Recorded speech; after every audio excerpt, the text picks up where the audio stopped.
وطبيب قلوبنا ومولانا محمدا عبده ورسوله الذي أرسله الله تعالى بالحق بشيرا ونذيرا وداعيا إلى الله بإذنه وسراجا منيرا أما بعد فأعوذ بالله من الشيطان الرجيم ببركة بسم الله الرحمن الرحيم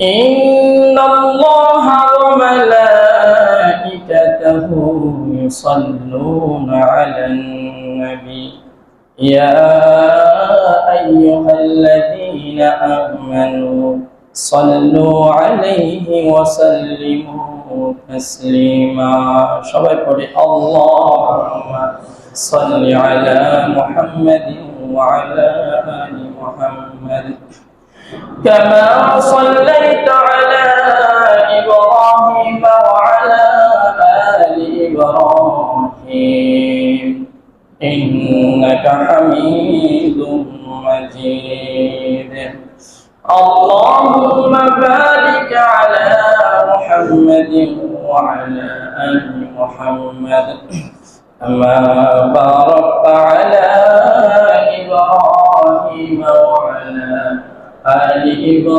إبراهيم إنك حميد مجيد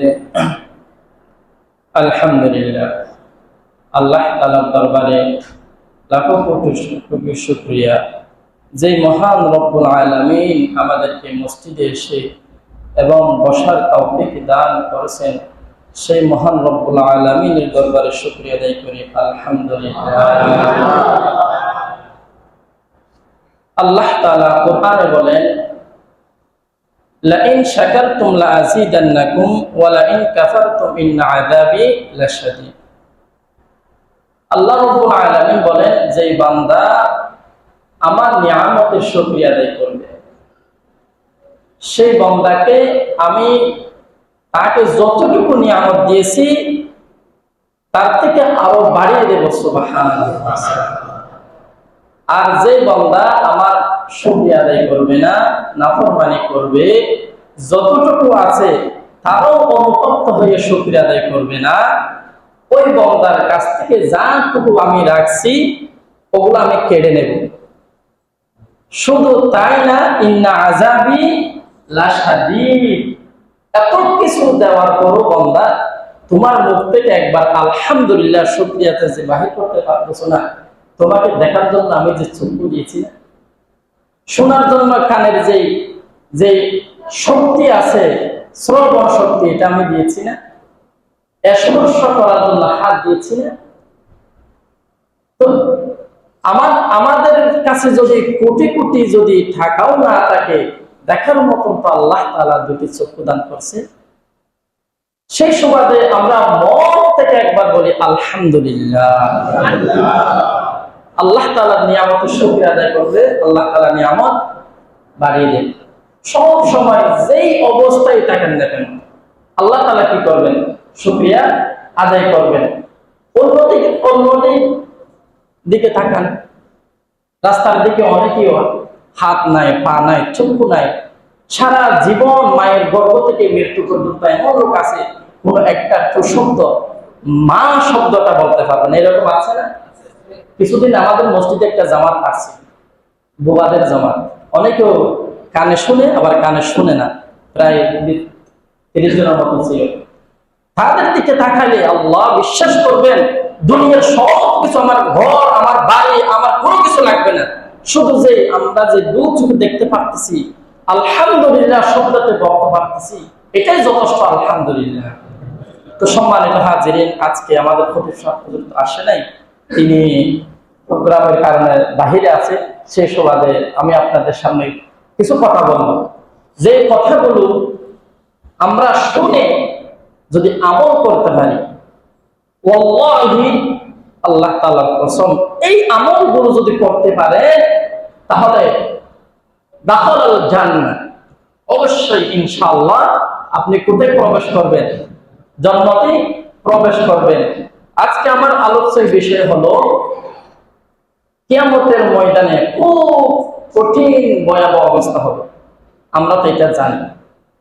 তো এই কঠিন মুহূর্তে আল্লাহ তাআলা কাদেরকে আরশে ছায়া দান করবে সেই সম্পর্কে আমরা আজকে কথা বলবো। তো আমরা দুনিয়াবি সব কিছু বাদ দিয়ে এখানে যতটুকু কথা বলবো এবং আমরা থাকবো ততটুকু মনোযোগ সহকারে আমল করা এবং সারা জীবনে আমল করার নিয়ত করব ইনশাআল্লাহ। হযরত আবু হুরায়রা রাদিয়াল্লাহু তাআলা থেকে বর্ণিত একটি হাদিস, হযরত রাসূল পাক সাল্লাল্লাহু আলাইহি ওয়াসাল্লাম ইরশাদ করেন, সাবআতুন ইউযিল্লুহুমুল্লাহু ফি যিল্লি ইয়াওমা লা ইল্লা যিল্লাহ। অর্থাৎ কিয়ামতের ময়দানে এমন অবস্থায়, কঠিন অবস্থায় আল্লাহ তাআলা 7 প্রকার ব্যক্তিকে আল্লাহ তাআলার আরশের ছায়া দান করবেন। সুবহানাল্লাহ। কয় প্রকার মানুষকে? 7 প্রকার। এই 7 প্রকারের মধ্যে আমরা আছি কিনা এবং নাকি নাই, থাকলে আলহামদুলিল্লাহ, না থাকলে আজকের বয়ান থেকে ইনশাআল্লাহ আমরা আমল করার চেষ্টা করব ইনশাআল্লাহ। 1 নম্বর হলো ইমামুল আদিল। আল ইমামুল আদিল ওয়া শাবুন নাশা ফি ইবাদাতিল্লাহ। 2 নম্বর হলো যে ব্যক্তি জীবন যৌবন কাল আল্লাহর রাস্তার মধ্যে কাটিয়েছে। সুবহানাল্লাহ। 2 নম্বর, 1 নম্বর হলো ইমামুল আদিল। 2 নম্বর হলো কি? যেই বান্দা জীবন এবং যৌবন কাল আল্লাহর রাস্তার মধ্যে কাটিয়ে দেয়। 3 নাম্বার হলো ওয়াশাফুন নাশাআ ফি ইবাদাতিল্লাহ ওয়া রাজুলুন কলবুহু মুআল্লাকুন ফিল মাসাজিদ। যেই বান্দার অন্তরটি সব সময় মসজিদের সাথে লটকানো থাকে এবং ঝুলানো থাকে। সুবহানাল্লাহ। 4 নম্বর হলো ওয়ারজুলানে তাহাব্বানি ফিল্লাহ ইজতামা আলাইহি ওয়া তাফরিকা আলাইহি। যে 2 ব্যক্তি একে অপরকে আল্লাহর জন্য ভালোবাসবে এবং আল্লাহর জন্য পৃথক হয়ে যাবে। 4 নম্বর কি? 4 নম্বর ওই ব্যক্তি, যে ব্যক্তি একে অপরকে কার জন্য ভালোবাসবে? আল্লাহর জন্য ভালোবাসবে। আর যদি কোনো কারণে পৃথক হতে হয়, কার জন্য পৃথক হব? আল্লাহর জন্য পৃথক হব। 5 নম্বর হলো ওয়ারাজুলুন طلبته امرأة ذات منصب وجمال فقال إني أخاف الله। 5 নাম্বার হলো ওই ব্যক্তি, যে ব্যক্তিকে কোনো উঁচু বংশ রমণী সুন্দরী মেয়ে তাকে একাকিত্ব সময় কাটানোর জন্য আহ্বান করে, তার সাথে প্রেমের আলাপ করার জন্য আহ্বান করে, সেই ব্যক্তি বলে ফাকালা ইন্নী আখাফুল্লাহ, ফাকালা ইন্নী আখাফুল্লাহ, আমি পারবো না, আমি হারাম কাজে নেই, আমি কাকে ভয় করি? ইন্নী আখাফুল্লাহ, আমি আল্লাহকে ভয় করি, আমি পাপ কাজের মধ্যে লিপ্ত হতে পারবো না। 6 নাম্বার হলো ওয়ারাজুলুন তাসাদ্দাকা বিসাদাকাতি। 6 নাম্বার হলো ওই ব্যক্তি, যেই ব্যক্তি ডান হাতে সদকা করলে বাম হাত পর্যন্ত জানে না। অর্থাৎ এমন লক্ষ লক্ষ টাকা দান সদকা করে দিয়েছে, কিন্তু একমাত্র কে জানে? আল্লাহ জানে। লোক দেখানোর জন্য কোনো দান সদকা করে নাই। এই ব্যক্তির জন্য আল্লাহ তাআলার কঠিন মুহূর্তের আশায় ছায়া দান করবেন। সুবহানাল্লাহ। 7 নম্বর হলো ওই ব্যক্তি, যেই ব্যক্তি আল্লাহ তাআলার ভয়ে, জাহান্নামের ভয়ে, কবরের আযাবের ভয়ে কান্নাকাটি করে, ওই ব্যক্তির জন্য আল্লাহ তাআলার আরশের ছায়া দান করবেন। সুবহানাল্লাহ। এই 7 প্রকারের সম্পর্কে আমি কিছু ব্যাখ্যা বিশ্লেষণ করব। তো সম্মানিত হাজির, এখন আসি এই হাদিসটুকু কতটুকু গ্রহণযোগ্য। গ্রহণযোগ্য লাগবে না? অনেক হাদিস আছে, জাল হাদিস, জয়ীফ হাদিস, দুর্বল হাদিস আছে না? এটা কতটুকু সত্য? এটা হলো হযরত আবু হুরায়রা রাদিয়াল্লাহু তাআলা আনহু থেকে বর্ণিত। তিনি কেমন সাহাবী ছিলেন? তিনি জলিলুল কদর হযরত আবু হুরায়রা রাদিয়াল্লাহু তাআলা আনহু এই নাম ছিল না, তাহার আসল নাম ছিল আব্দুর রহমান। তাহার আসল নাম কি ছিল? আব্দুর রহমান। অর্থাৎ এই হাদিসটি যে লিখেছে, যার কাছ থেকে বর্ণিত হয়েছে, ওই ব্যক্তির একটু পরিচয় দরকার আছে না? ওই ব্যক্তি কি করত? তিনি একজন জলিলুল কদর সাহাবী ছিলেন। তো তাহার নাম ছিল কি? আব্দুর রহমান। নাম ছিল কি? আব্দুর রহমান। আজকের বইয়ের মধ্যে এই কথাগুলো আমাকে একটু হেল্প করতে হবে, আপনাদের কিছু হ্যাঁ না কথা বলতে হবে, কারণ আমি একাকিভাবে যদি কথা বলি তাহলে আপনারা এই খালি ঘুমাবেন, মাঝে মধ্যে একটু হ্যাঁ না বলবেন। নাম কি ছিল? আব্দুর রহমান। নাম কি ছিল? আব্দুর রহমান। তো এখন আবু হুরায়রা কিভাবে আসলো জানা দরকার আছে না? আবু হুরায়রা এটা কিন্তু অনেক কিতাব আপনি পড়লে দেখবেন হাদিসের মধ্যে সব সময় একটার পর একটা আবু হুরায়রা রাদিয়াল্লাহু তাআলা আসতেই থাকে। এত জলিলুল কদর সাহাবী ছিলেন। এই আবু হুরায়রা রাদিয়াল্লাহু তাআলা নাম নামটাই হলো, পরিচয় হলো। একদিন মজলিসের মধ্যে আব্দুর রহমান তিনি কবরের মধ্যে একটি বিড়ালের বাচ্চা, কি বিড়ালের ছানা আছে না, বিড়াল আমরা শখ করে লালন পালন করি না, বিড়ালের বাচ্চা, এই বিড়ালের বাচ্চা পকেটে করে রাসূল পাক সাল্লাল্লাহু আলাইহি সাল্লামের মজলিসে গেলেন। তখন ওই বিড়ালের বাচ্চাটি পকেট থেকে বাইর হয়ে রাসূল পাক সাল্লাল্লাহু আলাইহি সাল্লামের সামনে গেলেন। তখন রাসূল পাক সাল্লাল্লাহু আলাইহি ওয়াসাল্লাম রসিকতা করে হেসে খুশি বলতেছে, ইয়া আবি হুরায়রা, অর্থাৎ বিড়ালের পিতা। কিসের পিতা? বিড়ালের পিতা, অর্থাৎ বিড়ালের বাচ্চার পিতা। তখন আবু হুরায়রা রাদিয়াল্লাহু তাআলা আনহুর নামটি এত পছন্দ হয়েছে, এত বেশি ভালো লাগছে, তখন থেকে তার ওই নামটি উপাধি নাম আব্দুর রহমানের সাথে রেখে দিয়েছে। সুবহানাল্লাহ, সুবহানাল্লাহ। মাঝে মধ্যে হাসা দরকার আছে কিনা, রসিকতা করার দরকার আছে কিনা। যেমন রাসূল পাক সাল্লাল্লাহু আলাইহি সাল্লাম এক মজলিসে বলতেছে, জান্নাতের মধ্যে কোনো বৃদ্ধ লোক যাবে না, কোনো বৃদ্ধ লোক জান্নাতে প্রবেশ করবে না। তখন মজলিসে অনেক বৃদ্ধ লোক আছে, তখন তারা রাগান্বিত হয়ে বলতেছে, ইয়া রাসূলুল্লাহ, আমরা আবার কি দোষ করলাম, আমরা কেন জান্নাতে যাব না? তাহলে আমাদের আর আমল করার দরকার নাই, যেহেতু আমরা যাব না, কোথায়? জান্নাতে যাব না। রাসূল পাক সাল্লাল্লাহু আলাইহি সাল্লাম বলতেছে, না, আল্লাহ তাআলা বৃদ্ধ লোককে জান্নাতে দিবে না, জান্নাতেই দিবে যুবক। ঠাট্টা করে। সুবহানাল্লাহ, সুবহানাল্লাহ। এইজন্য মাঝে মধ্যে পরিবারের সাথে হেসে খুশি তাদের সাথে রসিকতা করার দরকার আছে কিনা? অবশ্যই আছে। এখন আসি, তাহলে ওই আবু হুরায়রা রাদিয়াল্লাহু তাআলা আনহু 5374টি হাদিস বর্ণনা করেছেন। সুবহানাল্লাহ, সুবহানাল্লাহ। এমনকি তাহার হাদিস সহিহ ইমাম বুখারী, সহিহ ইমাম মুসলিমের মধ্যে বর্ণিত আছে। দেখেন কত জলিলুল কদর সাহাবী। তিনি বলতেছেন এই হাদিসের অনুসারে আল্লাহ তাআলা কিয়ামতের ময়দানে 7 প্রকার ব্যক্তিকে আরশের ছায়া দান করবেন। এখন কিয়ামতের মাঠটা কি রকম হবে এটা জানা দরকার আছে না? এখন লক্ষ লক্ষ কোটি কোটি গুণ মানুষ থেকে যে 7 প্রকার মানুষকে আরশের ছায়া দান করবে, তখন ওই মাঠটির কি অবস্থা হবে?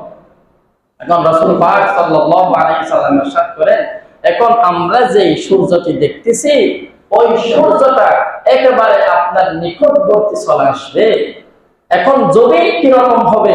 জমিন হবে তামার মতো। তামা আছে না? তামার মতো। তামা আছে না? তামা আমরা চিনি না? তামার মতো হয়ে যাবে।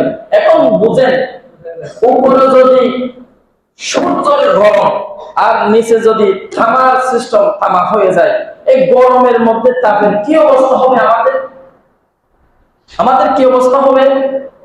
সেই ক্ষেত্রে রাসূল পাক সাল্লাল্লাহু আলাইহি ওয়াসাল্লাম ইরশাদ করেন, কিয়ামতের মাঠ এমন হবে, মানুষ হবে খতনাবিহীন, মানুষের কাপড়বিহীন, মানুষ হবে কাপড়বিহীন, মানুষের কোনো কাপড় থাকবে না। হযরত আয়েশা সিদ্দিকা রাদিয়াল্লাহু তাআলা আনহা জিজ্ঞাসা করেন, ইয়া রাসূলুল্লাহ, একে অপরের দিকে তাকালে লজ্জা করবে না।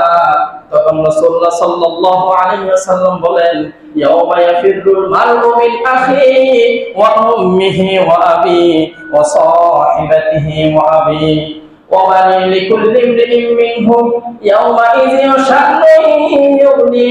ওই দিন এমন কঠিন দিন হবে, স্ত্রী স্বামী থেকে পলায়ন করবে, সন্তান তার পিতা থেকে পলায়ন করবে, কেউ কারো দেখা দিবে না, কারণ যার যার আমল নিয়ে ব্যক্তিগত আল্লাহর দরবারে হাজির হতে চেষ্টা করবে, ঠিক কিনা? সেই ক্ষেত্রে আমাদের এই কঠিন মুহূর্তে আল্লাহ তাআলা যদি ওই আরশের ছায়া দান করে, তো এটা আমাদের পাওয়ার আশা আছে না? অবশ্যই আছে। এক নাম্বার কি বলছিলাম, ও 7 প্রকার, আবার একটু ব্যাখ্যা বিশ্লেষণ করতে হবে। এক নাম্বার হলো ইমামুন আদিল। ইমামুন আদিল অর্থ হলো নেতা। ইমামুন আদিল অর্থ কি? ন্যায়পরায়ণ শাসক। যে বিচার ন্যায় পরায়ণ করবে, সঠিক বিচার করবে, ওই ব্যক্তির জন্য আল্লাহ তাআলা আরশের ছায়া দান করবেন। এখন ন্যায় পরায়ণ হতে কি করা লাগবে?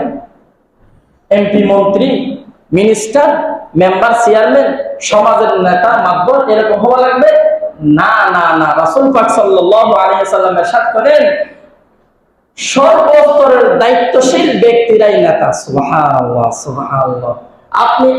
আমি সব জায়গা থেকে, আমি নিজ নিজ জায়গা থেকে আমরা কি নেতা। কারণ রাসূল পাক সাল্লাল্লাহু আলাইহি ওয়াসাল্লাম ইরশাদ করেন, আপনার পরিবারে যে বড় ব্যক্তি আছে তার থেকে সব হিসাব নিকাশ নেবে কিনা? চেয়ারম্যান থেকে তার ইউনিয়নের হিসাব নেবে, এমপি থেকে তার জেলা উপজেলার হিসাব নেবে, মন্ত্রী থেকে তার দেশ বিদেশের হিসাব নেবে। তো সেই ক্ষেত্রে আপনি অবশ্যই নেতা। দোকানের যে মালিক, কর্মচারী হিসাব দিতে হবে। রাসূল পাক সাল্লাল্লাহু আলাইহি ওয়াসাল্লাম ইরশাদ করেন, আলা কুল্লুকুম রাঈন ওয়া কুল্লুকুম মাসউলুন আন রায়াতিহি। প্রত্যেক দায়িত্বশীল ব্যক্তিরা দায়িত্বশীলদেরকে দায়িত্ব সম্পর্কে জিজ্ঞাসা করা হবে। সুবহানাল্লাহ, সুবহানাল্লাহ। অর্থাৎ আপনি যদি প্রতিষ্ঠানের মালিক হন, আপনার প্রতিষ্ঠানের কি কি কাজকর্ম করতেছে, তারা সঠিকভাবে পড়াশোনা করতেছে কিনা, তারা সঠিকভাবে ব্যবসা বাণিজ্য করতেছে কিনা, যেহেতু আপনি যেরকম হিসাব নিবেন, ঠিক ততটুকু আল্লাহ তাআলা আপনার কাছ থেকেই হিসাব নিবে। তো এখন নেতাদের কাজ কি? আল্লাহ তাআলা কোরআনে সূরা হজের 41 নম্বর আয়াতে বলেন, নেতাদের অর্থাৎ যারা দায়িত্বশীল আছে তাদের 4টি কথা আছে, 4টি দায়িত্ব আছে। এক নম্বর হলো ইকামাতিস সালাহ। এক নম্বর কি? নামাজ প্রতিষ্ঠান করতে হবে। নামাজ প্রতিষ্ঠানে করতে হবে। শুধু নামাজ নিজে পড়লেই হবে না, নামাজের দাওয়াত দিতে হবে। দ্বিতীয় নাম্বার হলো ওয়া আতুজ যাকাত। যাকাত প্রদান করার ব্যবস্থা করতে হবে। যাকাত কি করা? প্রদান করার ব্যবস্থা করতে হবে। শুধু যাকাত নিজে দিলে হবে না, যারা নেতা আছে তাদের অন্যরাও যেন যাকাত দিতে পারে সেই ব্যবস্থা করে দিতে হবে। 3 নাম্বার হলো ভালো কাজ করতে হবে। ইয়ামুরু বিল মা'রুফ ওয়া তানহাউনা আনিল মুনকার। ভালো কাজ করতে হবে, ভালো কাজ এবং করার সুযোগ দিতে হবে। 4 নম্বর হলো খারাপ কাজ থেকে বিরত থাকতে হবে। খারাপ কাজ নিজেও বিরত থাকতে হবে, অপরকে কি রাখতে হবে? বিরত রাখতে হবে। এখন আসি দ্বিতীয় নম্বর হলো কি বলছিলাম? ওয়া রাজুলুন ওয়াশাবুন নাশাআ ফি ইবাদাতিল্লাহ। দ্বিতীয় নম্বর বলছিলাম হলো ওই যুবক, যেই যুবক তার জীবন যৌবন আল্লাহর রাস্তার মধ্যে কাটিয়ে দেয়। সুবহানাল্লাহ, সুবহানাল্লাহ। এখন আসি, তাহলে আমি আমার যৌবনকে যদি আল্লাহর রাস্তায় যদি কাটিয়ে দিতে চাই, তাহলে আমার মসজিদে বসে থাকা দরকার আছে না? তাসবিহ জপতে হবে না সারা জীবন? না, আল্লাহ তাআলা বলতেছেন না, ফাইদা কুদিয়াতিস সালাত ফান্তাশিরু ফিল আরদ। আল্লাহ তাআলা বলেন, তোমাদের নামাজ শেষ, সালাত শেষ, তোমরা জমিনের মধ্যে ছেয়ে পড়ো। সুবহানাল্লাহ। তো হালাল ইনকাম করো, কিন্তু কি ফরজ। হালাল ইনকাম করতে হবে না? রাসূল পাক সাল্লাল্লাহু আলাইহি ওয়াসাল্লাম দ্বিতীয় ব্যক্তির সম্পর্কে বলেন, আল্লাহ তাআলা কিয়ামতের ময়দানে 5টি প্রশ্ন না করা পর্যন্ত কাউকে এক পাও নড়াচড়া করতে দিবেন। 5টি প্রশ্ন না করা পর্যন্ত কি করবে না? কাউকে এক পাও নাড়াচাড়া করতে দিবে না। এক নাম্বার হলো তোমার জীবন কোন কাজের মধ্যে ব্যয় করেছো। দ্বিতীয় নম্বর হলো তুমি কতটুকু আলম অর্জন করেছো, তা কতটুকু আমল করেছো। তিন নাম্বার হলো কোন খাতে আয় করেছো, আয়ের উৎস কি হালাল কাজে নাকি হারাম কাজে। চার নম্বর হলো কোন কাজের মধ্যে সেই আয়গুলো ব্যয় করেছো, কি হালাল কাজে নাকি হারাম কাজে। পঞ্চম নাম্বার হলো যৌবন কাল কোথায় খরচ করেছো। এইগুলো আমরা যদি প্রতিটি হিসাব করে যদি আমরা চলি, রাসূল পাক সাল্লাল্লাহু আলাইহি ওয়াসাল্লামের সুন্নাহ অনুসরণ করে কোরআন মোতাবেক যদি আমরা যদি জিন্দেগি করি, চাকরি করি, কৃষি কাজ করি, সব কাজ যদি রাসূল পাক সাল্লাল্লাহু আলাইহি ওয়াসাল্লামের অনুসরণ করে করি, তাহলে আমাদের জীবন এবং যৌবনকাল কোথায় খরচ হবে? আল্লাহর রাস্তার মধ্যে খরচ হবে। সুবহানাল্লাহ। এই দ্বিতীয় নম্বর ব্যক্তিকেও আল্লাহ তাআলা আশীষ চাইয়া দান করবেন। তিন নম্বর ব্যক্তিকে কি বলছিলাম? ওয়ারাজুলুন কলবুহু মুআল্লাকুন ফিল মাসাজিদ। তিন নম্বর কি বলছিলাম? ওই ব্যক্তিকে আল্লাহ তাআলা আশীষ চাইয়া দান করবে যেই ব্যক্তির অন্তরে মস্তিষ্কের সাথে লটকানো জড়ানো থাকে। সুবহানাল্লাহ। অর্থাৎ এটার ব্যাখ্যা হলো আপনি যোহরের সালাত আদায় করলেন, যোহরের সালাত আদায় করার পরে কখন আসরের আযান দিবে আমি আল্লাহর সাথে সাক্ষাৎ করব, আল্লাহ তাআলার সাথে কথা বলবো, ওই অপেক্ষায় থাকা। এখন আসরের সালাত আযান হলো, তখন আসরের সালাতের পরে কখন মাগরিবের আযান হবে এটার অপেক্ষা করা। মাগরিবের নামাজ শেষ, কখন ইশারের সালাতের আযান হবে আমি আবার আল্লাহ তাআলার সাথে সাক্ষাৎ করব। এই চিন্তা, এই মন মানসিকতা যদি আপনার ভিতরে থাকে, আল্লাহ তাআলা বলেন ওই ব্যক্তিকেও আমি ওই কঠিন মুহূর্তের আমার আরশে ছায়া দান করব। সুবহানাল্লাহ। রাসূল পাক সাল্লাল্লাহু আলাইহি ওয়াসাল্লাম ইরশাদ করেন যদি কোনো ব্যক্তি ইশারের সালাত আদায় করে ঘুমায়, তাহলে অর্ধেক রাত্রির নফল ইবাদত করার সওয়াব দান করবে। সুবহানাল্লাহ, সুবহানাল্লাহ। আর যদি ওই ব্যক্তি যদি ফজরের সালাত আদায় করে, তাহলে ওই অর্ধেক রাত বাকি ছিল না, অর্ধেক রাতের নফল ইবাদত করার সওয়াব দান করবে। সুবহানাল্লাহ। আর যে ব্যক্তি এশার এবং ফজরের সালাত আদায় করলো, তার সারা রাত নফল ইবাদত করার সওয়াব দান করবে। সুবহানাল্লাহ। এবং আরেকটা হাদিসের মধ্যে রাসূল পাক সাল্লাল্লাহু আলাইহি ওয়াসাল্লাম ইরশাদ করেন যে ব্যক্তি ফজরের সালাত আদায় করবে সেই ইসলামের পতাকা উত্তোলন করলো। সুবহানাল্লাহ। আর যে ঘুমায় সময় নষ্ট করলো, ফজরের সালাত আদায় করলো না, সে শয়তানের পতাকা উত্তোলন করলো। নাউযুবিল্লাহ। এখন আসি আমাদের ফজরের সালাত দরকার আছে কিনা। আমরা অনেকেই যোহর কিন্তু ছাড়ি না, আসর কিন্তু ছাড়ি না, মাগরিব কিন্তু ছাড়ি না, এশার না পড়া পর্যন্ত ঘুমাবো না, কিন্তু ফজরে আসলে একটু আমাদের শয়তানে কি একটু ঠিক করে শরীর মালিশ করবে যেন আমরা ঘুম থেকে না উঠি। সেই ক্ষেত্রে রাসূল পাক সাল্লাল্লাহু আলাইহি ওয়াসাল্লাম ইরশাদ করেন যে ব্যক্তি ফজরের সালাত কষ্ট করে উঠে আদায় করবে, ওই বান্দার সারা দিনের জিম্মাদারি আমি আল্লাহ তাআলা নিয়ে নেব। সুবহানাল্লাহ, সুবহানাল্লাহ। তো এই মসজিদের সাথে জোড়ানো অন্তর টাকা হলো এটি, অর্থাৎ নামাজের প্রতি তার কতটুকু আগ্রহ, তার কতটুকু অন্তরে নামাজের জন্য কাঁদে। 4 নম্বর ব্যক্তি হলো ওই ব্যক্তি যে একে অপরকে মহব্বত করে, একে অপরকে মহব্বত করে। কার জন্য বলছিলাম? আল্লাহর জন্য। একে অপরের কাছ থেকে পৃথক হয়ে যায়, কার জন্য বলছিলাম? আল্লাহর জন্য। এখন আসি একে অপরকে মহব্বত করা হলো আল্লাহর জন্য। কি রকম? যেমন আমি হক্কানি আলেম ওলামাদেরকে ভালোবাসি, আমি আপনাদেরকে ভালোবাসি। কিসের জন্য ভালোবাসি? আপনি 5 ওয়াক্ত নামাজ আদায় করেন, আপনি রাসূলের সুন্নাহ টুপি পরেছেন, চুল রেখেছেন, দাড়ি রেখেছেন, আপনি পোশাক পরেছেন, আপনি জামা পরেছেন, আপনার ব্যবসা বাণিজ্য, আপনার সবকিছু রাসূল পাক সাল্লাল্লাহু আলাইহি সাল্লামের অনুসারে, আপনার সবকিছু কোরআনের অনুসারে, তাহলে আমি আল্লাহ তাআলার জন্য আপনাকেই ভালোবাসি। এখন আল্লাহ তাআলার জন্য যদি ভালোবাসে, তখন আল্লাহ তাআলা ওই বান্দাকে কি করে? ভালোবাসে। আল্লাহ তাআলা ওই বান্দাকে কি করে? ভালোবাসে। যখন আল্লাহ তাআলা ভালোবাসবে তখন হযরত জিবরাইল আলাইহিস সালামকে বলে দিবে, ও জিবরাইল, ওই দেখো আমি ওই বান্দাকে ভালোবাসি, তুমিও ভালোবাসো। সুবহানাল্লাহ সুবহানাল্লাহ। তখন জিবরাইল আলাইহিস সালাম সকল ফেরেশতাদেরকে বলে দিবে, ওই ফেরেশতারা শোনো, ওই বান্দাকে আল্লাহ তাআলা ভালোবাসে, তোমরাও তাকে ভালোবাসো। সুবহানাল্লাহ। তখন সকল ফেরেশতারা দুনিয়ার সকল মানুষকে বলে দিবে, ওই বান্দারা, ওই বান্দাকে আল্লাহ তাআলা ভালোবাসে, তোমরা তাকে মহব্বত করতে ভালোবাসো, তোমরা তাকে মহব্বত করতে শুরু করো, তোমরা তাকে ভালোবাসতে শুরু করো, তোমরা তাকে সম্মান করতে ভালোবাসো। সুবহানাল্লাহ সুবহানাল্লাহ। অর্থাৎ আল্লাহর ভালোবাসা পাওয়ার অর্থ হলো ফেরেশতাদের ভালোবাসা পাওয়া। ফেরেশতাদের ভালোবাসা পাওয়ার অর্থ হলো বান্দাদের কি পাওয়া? ভালোবাসা পাওয়া। এখন যদি আপনি কাউকে যদি আল্লাহ তাআলার জন্য ভালোবাসেন, তাহলে আপনার জন্য আল্লাহ তাআলার ওর আরশের ছায়া দান করবে। সুবহানাল্লাহ। এখন ইফতারাতু আলাই, যদি আমরা যদি কাউকে ঘৃণা করি, কার জন্য ঘৃণা করব?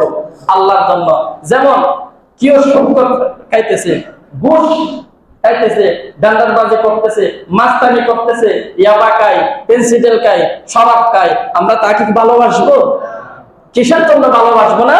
তাকে ঘৃণা করব, সেই খারাপ কাজ করে, কোরআনের বিরোধী কাজ করে, সুন্নতের বিরোধী কাজ করে, সেই জন্য আমরা তাকে কি করব? ঘৃণা করব। এই ঘৃণা করাটাও কার জন্য হবে? আল্লাহর জন্য হবে। সেই যদি ভালো কাজ করে, তাহলে আমরা মন থেকে আল্লাহর জন্য ভালোবাসবো। যদি খারাপ কাজ করে, আমরা তাকে ঘৃণা করলেও কার জন্য করব? আল্লাহর জন্য ঘৃণা করব।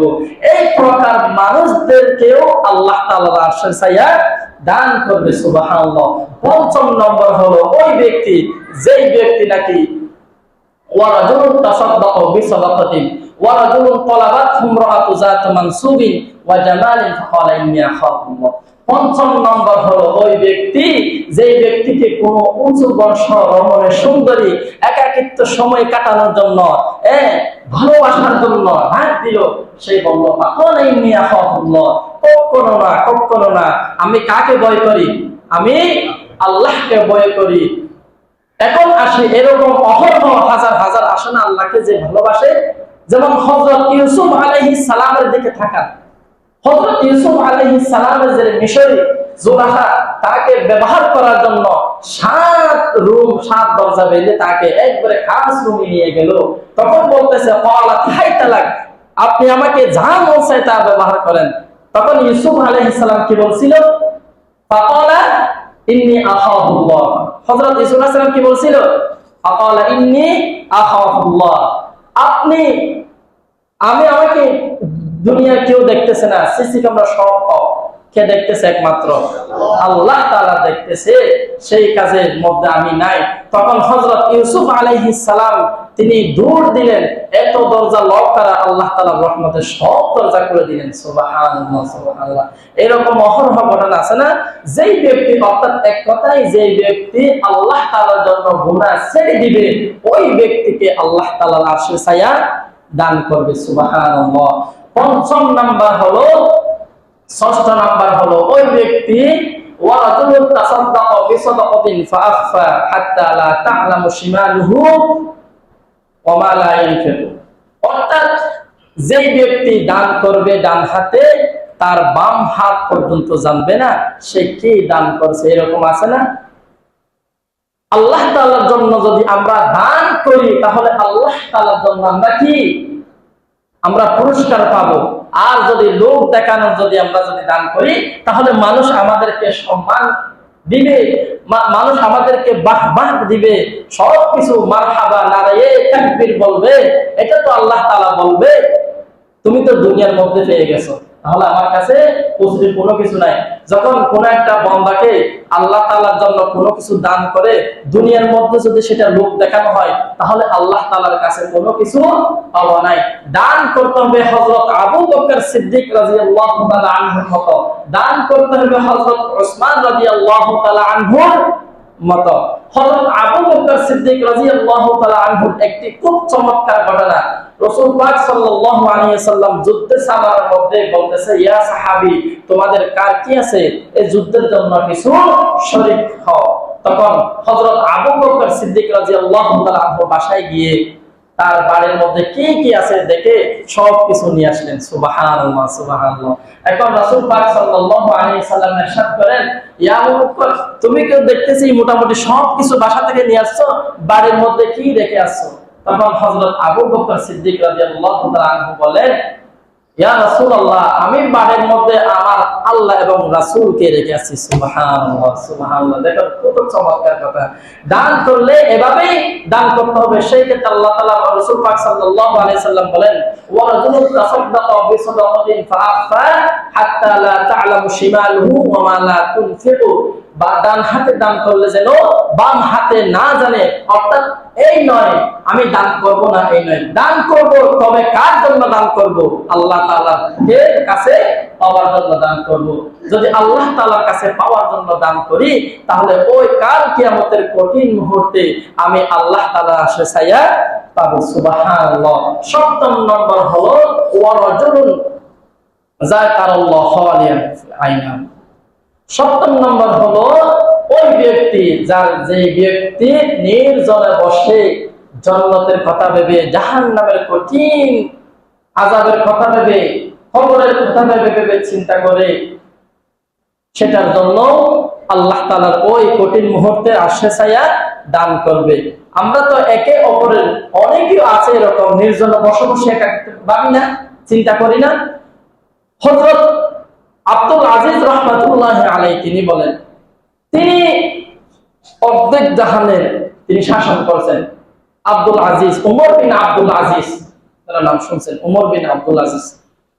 তিনি প্রায় 2.5 বছর শাসন করছেন।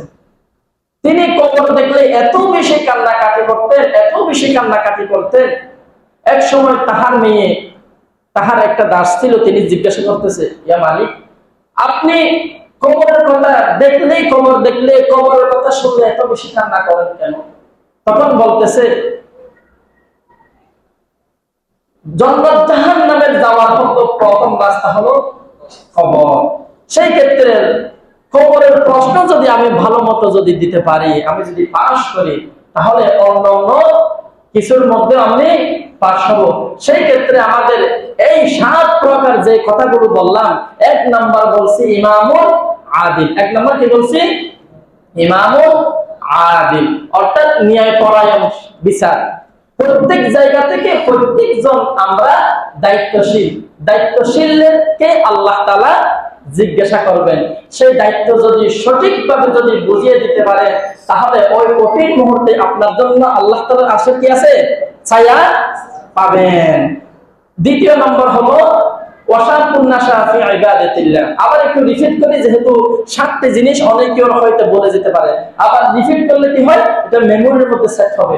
1 নম্বর ইমামুল আদিল, 2 নম্বর হলো ওয়াশাকুন নাশা ফি ইবাদাতিল্লাহ। যার জীবন এবং যৌবনকাল আল্লাহর রাস্তার মধ্যে দিয়ে দিয়েছে, ওই ব্যক্তির জন্য আল্লাহ তাআলা আশীর্বাদ কি আছে? ছায়া দান করবেন। 3 নাম্বার কি বলছিলাম? ওয়ারাজুলুন কলবুহু মুআল্লাকুন ফিল মাসাজিদ। যে বান্দার অন্তরটা মসজিদের সাথে, যে বান্দার অন্তরটা নামাজের সাথে সম্পৃক্ত, ওই বান্দাকেও আল্লাহ তাআলার কঠিন মুহূর্তের আশা ছায়া দান করবেন। 4 নম্বর হলো কি বলছিলাম? ওয়ারাজুলুন তালাবাতহু ইমরাআতু যাতু মানসুবিন ওয়া জামালিন ফাকালা ইন্নী আখাফুল্লাহ। এমন ব্যক্তি, যে ব্যক্তিকে কোন সুন্দরী মেয়ে, কোন সুন্দরী বান্ধবী অথবা কোন সুন্দরী প্রতিবেশী যদি কাউকে প্রেমের আলাপ করার জন্য যদি আহ্বান করে, সে যদি বলে আমি কাকে ভয় করি? আমি আল্লাহকে ভয় করি, তখন ওই বান্দার জন্য ওই কঠিন মুহূর্তে আল্লাহ তাআলা ছায়া দান করবেন। 5 নম্বর হলো ওই 2 ব্যক্তি, যে 2 ব্যক্তি একে অপরকে ভালোবাসলো আল্লাহর জন্য এবং পৃথক হবো কার জন্য? আল্লাহর জন্য। 6 নম্বর হলো ওই ব্যক্তি, যে ব্যক্তি ডান হাতে দান করলে তার বাম হাতে জানে না, সে লক্ষ লক্ষ টাকা এতিম মিসকিন মাদ্রাসাতে দিয়ে দেয়, এতিম বাচ্চাদেরকে দিয়ে দেয়, কিন্তু একমাত্র কে জানে? আল্লাহ জানে। ওদের জন্য আল্লাহ তাআলা কি আছে? আরশের ছায়া দান করবে। এরপরে সপ্তম নম্বর হলো ওই বান্দা, যেই বান্দা নির্জনে বসে বসে আল্লাহ তাআলার কথা চিন্তা করে, জাহান্নামের কথা চিন্তা করে, কবরের আযাবের কথা চিন্তা করে। এই চিন্তা করে করে যেই দুই চোখ অশ্রু হতে, যেই চোখ থেকে অশ্রু ঝরায়, তাহলে ওই বান্দাদের জন্য আল্লাহ তাআলা আশা ছায়া কি দান করবে। সুবহানাল্লাহ। সেই ক্ষেত্রে এখন